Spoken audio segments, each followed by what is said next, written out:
Let's start with God of War. What truly sets a hack-and-slash game apart is its unrelenting close-quarters combat, the kind that demands your attention and rarely lets you coast. God of War 2018 doesn't just nod to its roots, it reshapes them. The combat here is deliberate and grounded, built around the heavy, almost ritualistic swing of the Leviathan axe. There's satisfaction in the impact, in the precision of a well-timed throw, and in the echoing thunk when you call it back to your hand. It's impressive to see this level of polish in a console-to-PC port from day one. Sony clearly didn't treat this as just another launch.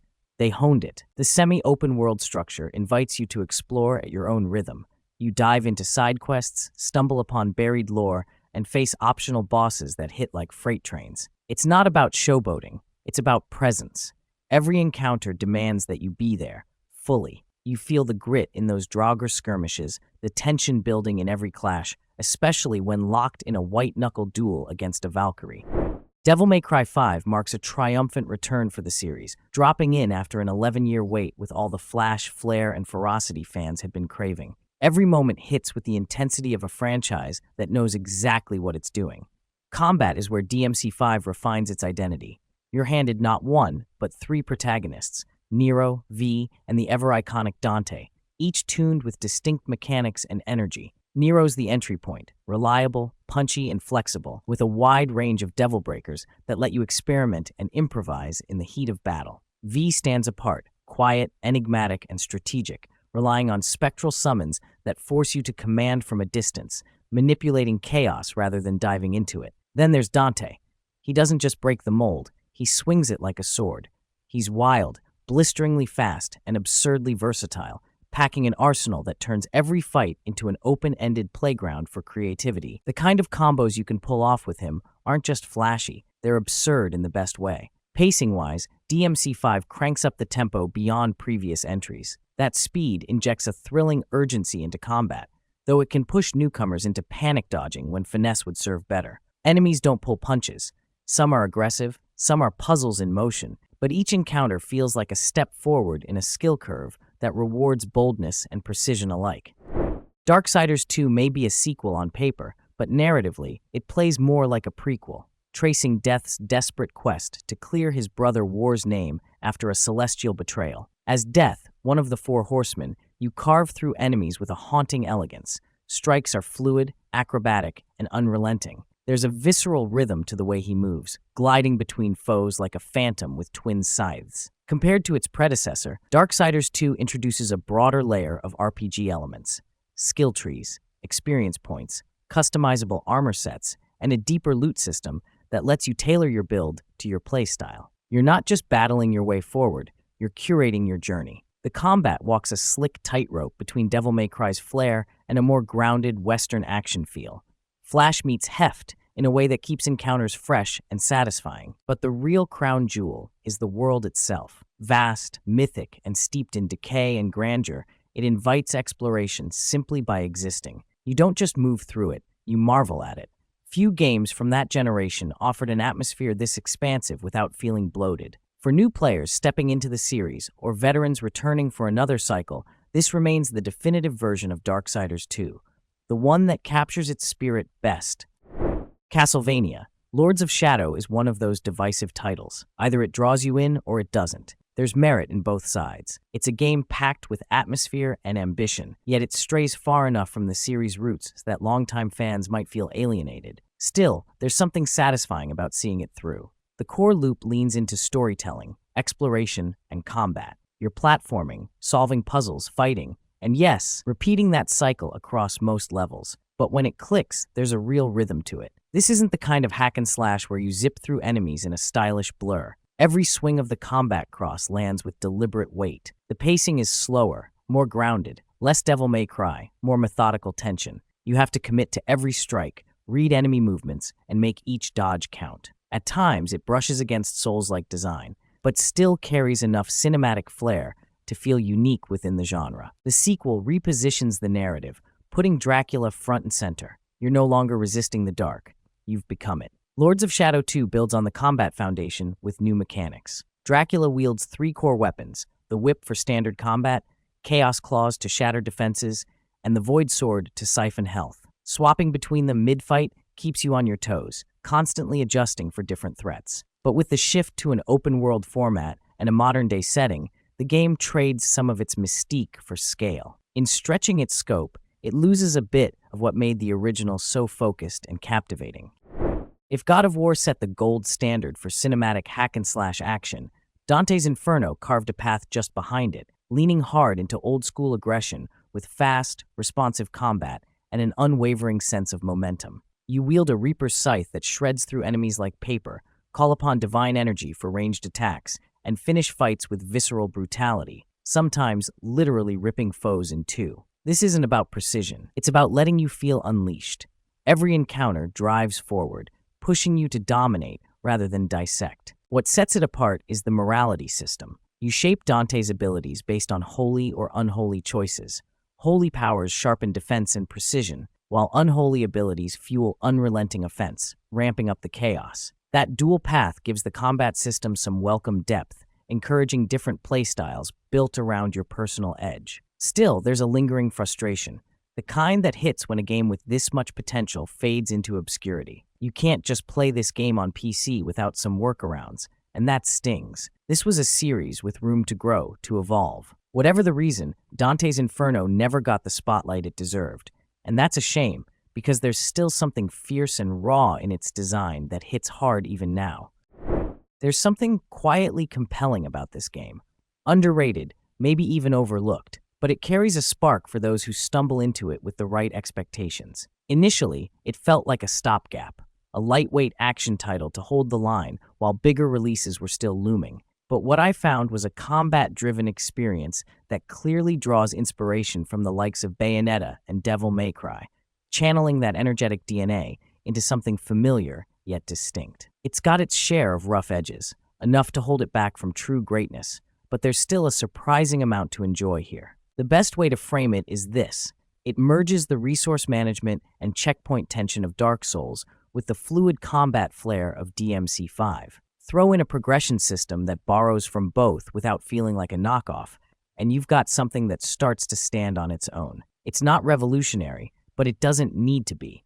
The combat is the core draw, built around switching between different blades, each offering unique traits that shift how you handle encounters. It could benefit from another mechanic to deepen the loop, but even in its current form, it's satisfying and fast-paced enough to keep the momentum going. Heavenly Sword stands as one of the early PS3 titles that aimed to show just how cinematic and emotionally charged action games could be. And while time has left a few marks on it, the core experience, the combat, the presentation, the atmosphere, still holds a raw elegance. It's all about momentum and emotion, blending fluidity with bursts of controlled chaos. The combat centers around 3 stances, each reshaping how the Heavenly Sword behaves in your hands. Speed Stance lets you dual-wield in a flurry of rapid, graceful combos. Range Stance flings the blades outward on chains, striking distant foes with sweeping attacks. And Power Stance, slow but heavy, lands crushing blows that feel final. It recalls that God of War DNA, weighty, deliberate, but heightened with its own flavor of theatricality. A parry system based on reading enemy attack colors and matching stances adds a light, tactical rhythm to the mix. It's not the deepest system out there, but it keeps things interesting, especially when the screen fills with chaos and you're weaving between forms mid-fight. What lingers most is how much potential the game had to evolve. It deserved a sequel, something to push its mechanics further, to reintroduce its blend of spectacle and heart to a new generation. Sadly, Heavenly Sword remains locked to the PlayStation, a relic of its time that never quite got the remaster or recognition it earned. Prototype 2 doesn't care about elegance. It's all about letting you loose in a city with god-tier powers and daring you to go wild. It's not your traditional hack and slash, but it delivers on raw, chaotic action like few games can. If you've ever wanted to feel like an unstoppable monster with style, this is it. Combat centers around 5 monstrous weapon forms: claws, tendrils, blades, whips, and the crushing hammer fist. Each brings a distinct flavor of destruction, and the game encourages you to chain them together into ever-escalating displays of carnage. Drop from the sky with a hammer fist, summon tendrils to skewer a crowd, then finish the survivors with a spinning claw tornado. It's absurd, and the game lives for that kind of over-the-top experimentation. There's no punishment for excess here, only empowerment. Prototype 2 celebrates your dominance, pushing you to embrace the chaos and keep pushing boundaries. The story, while serviceable, does stumble. It stretches thin in places, dragging out arcs that could have hit harder with tighter pacing. But in a game this mechanically satisfying, the narrative takes a back seat. What it lacks in storytelling finesse, it makes up for with gameplay that grabs hold and refuses to let go. The moment you unsheath your blade as Ryu Hayabusa, you know this game means business. There's no flashy tutorial easing you in. The combat expects you to pay attention. This is technical, high-speed action that's all about tight controls, quick reactions, and absolute awareness of your surroundings. For years, there was this lingering regret, watching the series remain console-bound, seemingly shelved by Team Ninja. Then came the Master Collection in 2021, breathing new life into the franchise. And now, with Ninja Gaiden 2 Black stepping into the spotlight alongside the long-awaited Ninja Gaiden 4, things feel charged again. Black captures the essence of the original Ninja Gaiden 2, gritty, relentless, and gloriously unfiltered. Sigma 2 may appeal more to casual players with its smoother flow and streamlined polish, but there's a rawness in Black that hits harder, that tests you in all the right ways. Combat isn't about flash, it's about efficiency. You don't swing for style points. You strike because it's necessary, because hesitation means death. Every combo you execute, every weapon you switch to, is chosen for its lethality, not its flair. You ride a knife's edge between elegant execution and brutal failure. The difficulty elevates the experience, turning every encounter into a test of reflexes and resolve. It's more intense, more frantic, and far more rewarding than most action games are willing to be. Years later, Bayonetta still struts onto the stage with style and substance. Its gameplay hasn't aged a day, still fast, fierce, and razor-sharp. The story leans into absurdity with confidence. It's a cocktail of sass, swagger, and supernatural madness, led by a protagonist who knows she's the center of gravity in every room she enters. Bayonetta is about mastering a deceptively complex combat system. It's easy to pick up, but brutal to truly conquer. You'll die. A lot. But every retry feels like sharpening a blade. Armed with 4 guns, 2 of which are attached to her heels, Bayonetta unleashes a relentless stream of punches, kicks, and gunfire. And just when you think that's all, she summons monstrous entities with her hair-based magic, transforming mid-fight into a whirlwind of limbs and devastating finishers. Toss in torture attacks, alternate weapons like swords and ice skates, and a suite of flashy specials, and you've got one of the most expressive movesets in the genre. Bayonetta 2 introduced Umbran Climax, turning battles into screen-flooding showdowns with summoned demons. Bayonetta 3 took that even further with the Demon Slave system, letting you command infernal giants directly in combat. The result is a trilogy that evolved without losing its core identity. Just don't expect subtlety. This is the kind of game best played with the volume up and the blinds closed. It's almost surreal that Bright Memory came from a single developer. The level of graphical fidelity, polish, and sheer style rivals the output of teams hundreds strong. As a hybrid between first-person shooter and hack and slash, it blends the gunplay and agility of Titanfall with the flashy, combo-driven aggression of Devil May Cry. The learning curve is real, but so is the depth. You're handed guns, swords, and supernatural powers, each designed to be chained into high-velocity combos with ridiculous mobility. Every encounter encourages you to juggle mechanics on the fly. Shoot, slash, dash, repeat, until enemies explode in a storm of particle effects and cinematic flair. There's barely time to breathe. Shootouts roll straight into sword fights, mini-bosses crash the scene, and over-the-top set pieces close the distance between indie ambition and blockbuster scale. Despite its brief runtime, the game never wastes a moment. The pacing feels engineered for adrenaline. Every frame wants to impress. And even with its rougher edges, there's something impressive in how Bright Memory punches so far above its weight. It's a spectacle born from singular vision, and that clarity makes it hit even harder. It's not revolutionary, but Asterigos, Curse of the Stars doesn't need to be. What it offers is charm, care, and a level of visual polish that punches above its weight. The art direction is a standout. Every environment feels purposefully crafted, and there's a fine attention to detail that gives the world a kind of quiet magic. It's the sort of game that draws you in with its aesthetic and holds you there with its systems. Asterigos dials back the brutality without removing the need for focus. Combat still demands awareness. You're reading situations, managing spacing, and adapting mid-fight. Hilda has access to 6 weapons: staff, daggers, sword and shield, spear, hammer, and bracers, two of which can be equipped at a time for quick swaps. Each weapon leans into a different style, from long-range spells to agile melee flurries or heavy-hitting strikes. The staff was my go-to for ranged pressure, while the daggers let me weave through enemy attacks with quick recoveries. But the real hook comes from upgrades. Special attacks tied to each weapon, and elemental magic like fire, frost, and lightning layered on top. A skill tree gives further depth, offering perks that amplify your strengths while imposing trade-offs that force you to think tactically.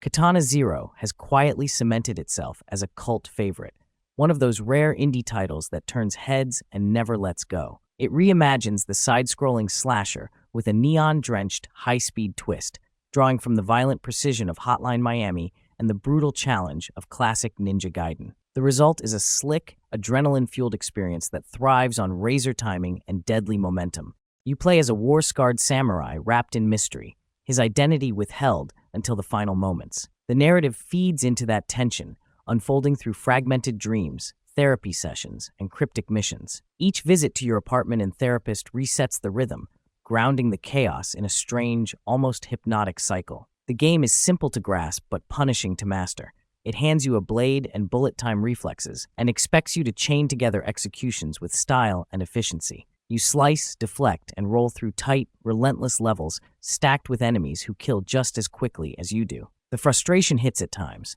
Some levels push the limits, but there's a payoff in the rhythm of mastery. If fast-paced, high-stakes action wrapped in a slick, psychological narrative is your thing, Katana Zero delivers right up to its cryptic, unforgettable end. That wraps up our list of the 13 best hack-and-slash games you must play. But before we go, there's one bonus title that deserves a quick spotlight. Valkyrie Elysium breaks away from its RPG heritage and leans fully into hack-and-slash territory, putting fast, fluid combat front and center. While it draws from Norse mythology in its setting, it focuses more on action than deep narrative, offering quick, technical battles that feel more Ninja Gaiden than Bayonetta. As Valkyrie Nora, you unleash rapid light and heavy strikes, chain in elemental divine arts, and summon Einherjar to extend combos and exploit elemental weaknesses. It's not without its flaws: repetitive environments, shallow storytelling, limited enemy variety, and some camera hiccups, but the core combat loop holds up. If you're in the mood for a straightforward, action-heavy experience and can look past those shortcomings, there's fun to be had here. Thanks for joining us on this journey through some of the genre's best. Of course, there are plenty more hack-and-slash gems out there, and narrowing it down was no easy task. If we missed one of your favorites, drop it in the comments. We'd love to hear from you. Don't forget to like, subscribe, and hit that bell icon so you never miss out on more gaming recommendations. Thanks for watching, and I'll see you next time.